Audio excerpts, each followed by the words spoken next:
Hey, welcome to Postpartum Reframed, your guide to biblical joy. On this podcast, I'll discuss about the who, what, why, and hows of cultivating and practicing biblical joy in the first year postpartum. I'm your host, Kendall. I'm a wife and mama to 4 amazing children who you may hear in the background sometimes of this podcast. By the grace of God, I have overcome postpartum depression, rage, and anxiety by daily leaning into the strength that comes purely from His joy. Now I'm passionate about helping other moms do the same so that even in the hard moments of postpartum, it can still be seen as a joy-filled experience. This podcast is available on YouTube as well as various podcast players. You can find the full show notes in the description of anywhere that you are listening, and if you haven't done so yet, go ahead and click the subscribe button. Now let's dive into today's episode. Today I am talking about how to find biblical joy when you feel like a failure during the postpartum season. I want you to take a moment to imagine that it's the middle of the afternoon, toys are scattered everywhere, lunch is still sitting on the counter, and you just lost your patience over something small. Instead of that heavy feeling of defeat, the one where you sit down and tell yourself you're ruining your kids, you're the worst wife, messing up your home, and failing at everything you do, I want you to imagine feeling peace. Imagine taking a deep breath, knowing that your worth isn't measured by a clean house or a perfectly smooth day, but by what Christ did on the cross for you. You feel light, you feel present with your children, and you aren't distracted by that inner critic telling you you're not enough. That version of you is possible, but it starts with changing your inputs and anchoring your identity in God's truth. If you're ready to stop the cycle of mom guilt and reclaim your peace, I want to invite you to sign up for the free 3-day postpartum mini reset. It gives you 3 days of bite-sized actionable audio notes that are 3 minutes or less sent straight to your email to help you shift your perspective and find biblical joy. Don't carry another afternoon in survival mode. Click the link in the show notes to get day 1 today. So now I want you to imagine looking past your messy living room and your shortcomings and instead seeing yourself through the eyes of a merciful Father who calls you equipped and deeply loved. Now think about your reality today.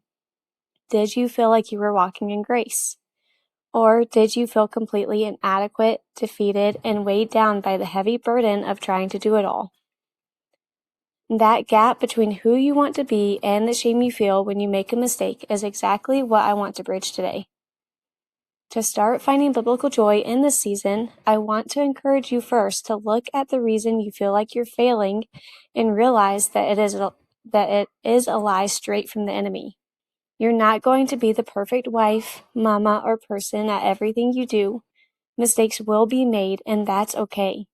It doesn't mean you're failing. It simply means that you are human and that may be an area where God is trying to sanctify and grow you. Now, let's talk about some practical tips that you can start with today. First, every time you feel guilt creeping in, instead of focusing on what you felt went wrong or that you did wrong, you can say, Lord, thank you that your mercies are new every morning. Thank you that your grace is sufficient for me right now. Amen. Second, replace the thoughts of condemnation with truth. Condemnation does not come from God. It comes from Satan. So when feelings and thoughts come up about being a failure, immediately remind your brain that you are not a failure, you are not failing, and that you are a daughter of the Most High.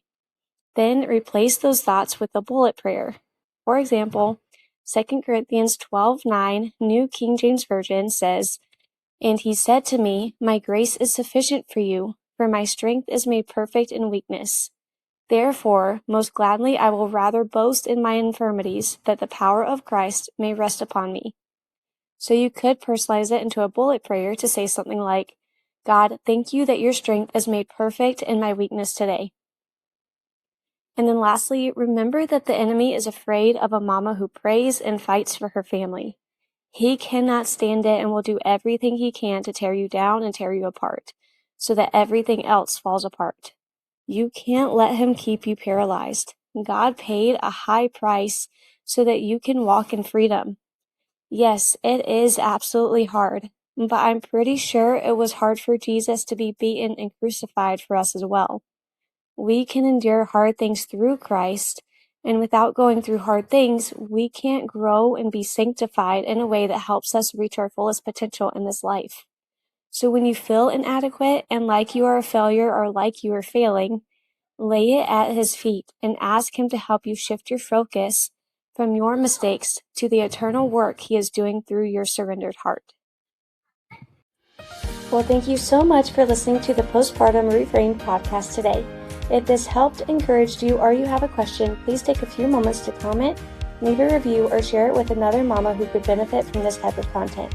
Let's create a world where women can have a joy-filled postpartum together.